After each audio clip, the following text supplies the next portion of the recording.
Regardez bien cette séquence, les gars. Ça s'est passé hier soir quand l'Argentine affrontait la Colombie. Regardez Messi ce qu'il fait à James Rodriguez. Regardez comment il lui parle. Regardez, il le pousse et regardez bien ce qui va se passer. Hop. Là, il lui demande qu'est-ce qui se passe, tu vois. Il parle.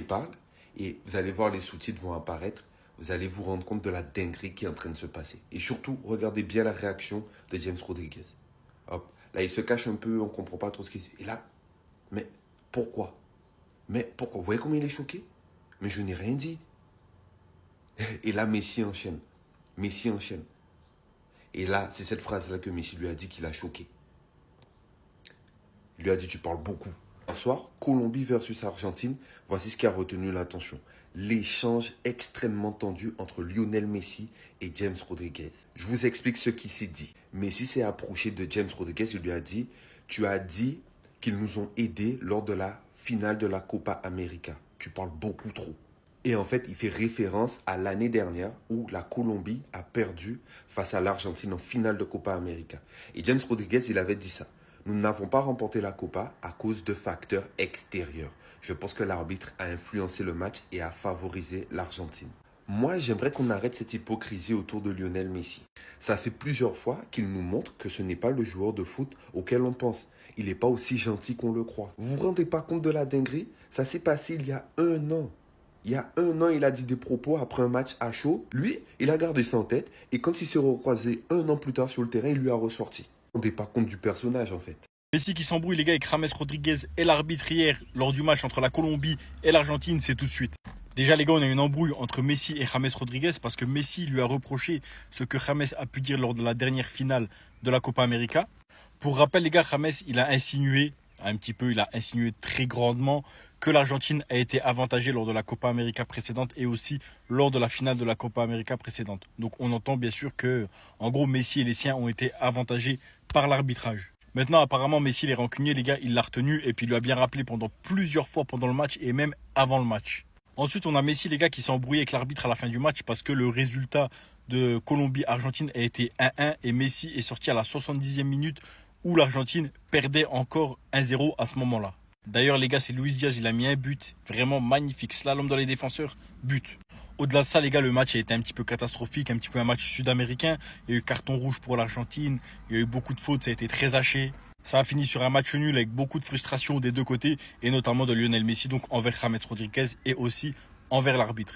Pour ceux qui sont restés jusqu'à la fin, les gars, allez voir ce que Luis Diaz il a mis à Rodrigo de Paul, vraiment incroyable. Tapez sur Twitter, vous allez être choqués. Les gars, j'attends même pas la fin du match, nous sommes qu'à la mi-temps. Déco, c'est bon, pardon. Déco, c'est bon, pardon, s'il te plaît. Déco, s'il te plaît, pardon. C'est toi qui avais la vision, c'est toi qui avais tout vu. Luis Diaz est une priorité, confirmé par Fabrizio Romano. Rashford adorait jouer pour le Barça. Le départ d'Ansu Fati pourrait rapprocher le joueur anglais, même si la priorité du Barça est Luis Diaz. J'ai vu son but où il slalome la défense de l'Argentine. Et j'ai vu, c'est ce qu'il nous faut au Barça, les gars. C'est ça qu'il nous faut, c'est ça qu'on veut, c'est ça qui me plaît, c'est ça que j'adore. Ce qu'il a fait à De Paul, les gars, il l'a laissé pour mort. Il a laissé De Paul pour mort. Il s'est combattu au sol, comme son chien.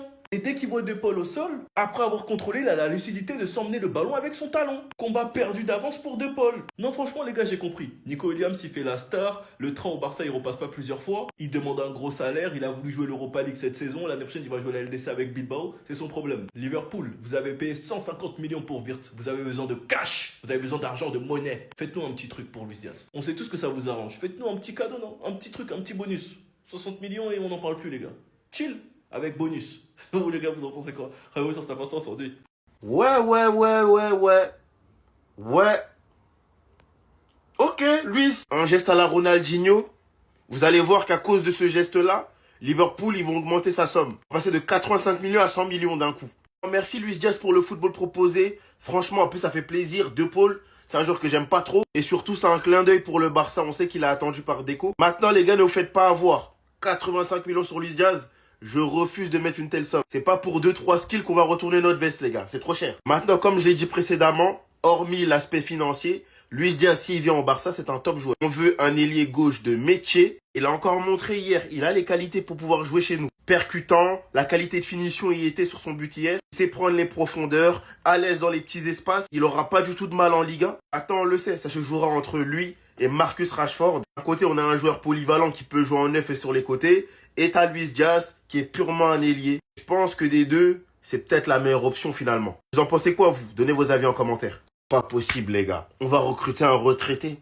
C'est ce que j'aurais dit si je regardais pas le football. Ivan Perisic est une option pour Hansi Flick. Il est dit que Ivan Perisic veut rejoindre le Barça. Le Croate a mis en stand-by sa prolongation avec le PSV. En contact avec Hansi Flick, il espère signer librement FC Barcelone cet été. Premier abord, on voit certainement un joueur âgé de 37 ans qui se rapproche de la fin de carrière. Et je me mets à la place du coach. Je pense qu'il veut ramener une certaine expérience à son équipe jeune. Moi, j'étais pas emballé dès que j'ai vu la notif, sachez-le. Après réflexion, je pense qu'il nous faut quand même un joueur expérimenté.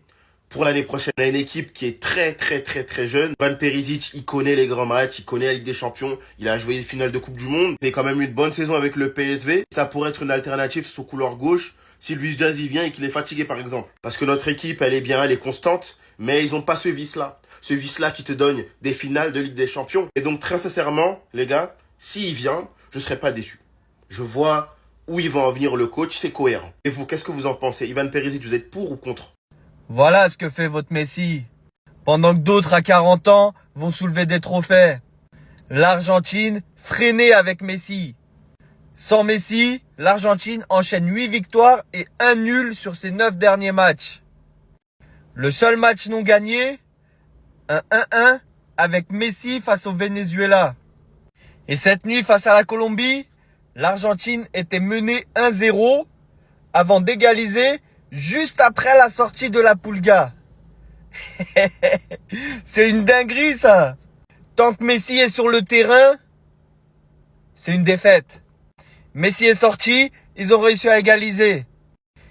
Ils ont complètement gagné tous leurs matchs sans Messi. Et c'est lui là que vous appelez le GOAT. Oh, va là-bas. GOAT de quoi? Avec toi, ton équipe, elle arrive même pas à gagner. Après, faut pas lui en vouloir. Il joue contre des rappeurs. C'est normal. Sur ce, ciao et abonnez-vous. Ah, j'ai mal à mon football. Ah, j'ai mal. Est-ce que Messi 2012 peut dribbler Nuno Mendes facilement? Non, mais il y en a, je sais pas, vous cherchez quoi, mais vraiment, genre, c'est... Waouh! Lui, il a fait glisser tout le monde.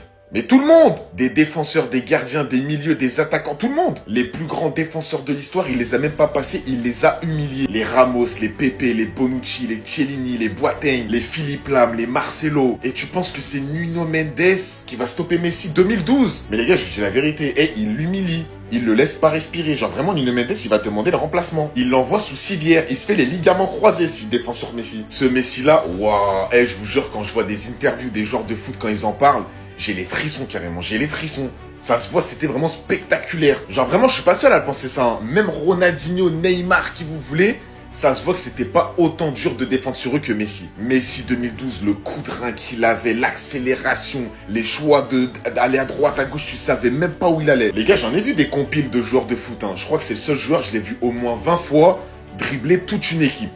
Bon, peut-être pas toute l'équipe 11, parce que là, tu peux pas. Mais 8-9 joueurs faciles. Tu te rends compte, c'est quoi 8 joueurs en professionnel, dribbler 8 joueurs? Et toi, tu viens me parler de ton Nuno Mendes, qui s'est fait dribbler par Yamal 16 ans, et qui s'est fait aussi dribbler par Ryan Cherki quand il avait affronté PSG-OL. Arrêtez les gars, Messi 2012, il le lave, mais il le lave tous les jours. Here we go! Vous pensez que j'allais me gêner? Enfin une recrue au Barça! Fabrizio Romano vient d'annoncer, il vient de tweeter, et c'est pour le Barça. Le club va lever sa clause libératoire qui est fixée à 25 millions et un contrat sur 5 années. Un jeune gardien, un bon gardien, tout se passe comme prévu, mais maintenant il y a un problème qui se pose. Marc-André Ter Stegen, que va-t-il devenir? Parce que connaissant son ego, il peut transformer ça en haine rapidement pour le Barça. Et c'est assez anodin. En ce moment, il est sur une série de matchs où il est très bon. Et le problème qui se pose, c'est qu'il n'acceptera jamais ce rôle de secondaire. Ça peut arranger tout le monde. Deco aussi, il acceptait ce deuxième rôle-là, il aurait une concurrence avec Juan Garcia. Parce que la vérité, on peut pas garder Chesney juste pour un an. Le problème de gardien se poserait encore l'année prochaine. Je veux qu'à ce poste-là, on soit réglé pour 3 ans minimum. Bref, enfin, here we go. Enfin, le mercato commence pour le Barça. On va enfin pouvoir se positionner sur un attaquant, sur un ailier gauche plus précisément. Parce que quand tu vois la gueule des équipes pour l'année prochaine en Ligue des Champions, il est essentiel d'aller se renforcer à certains postes.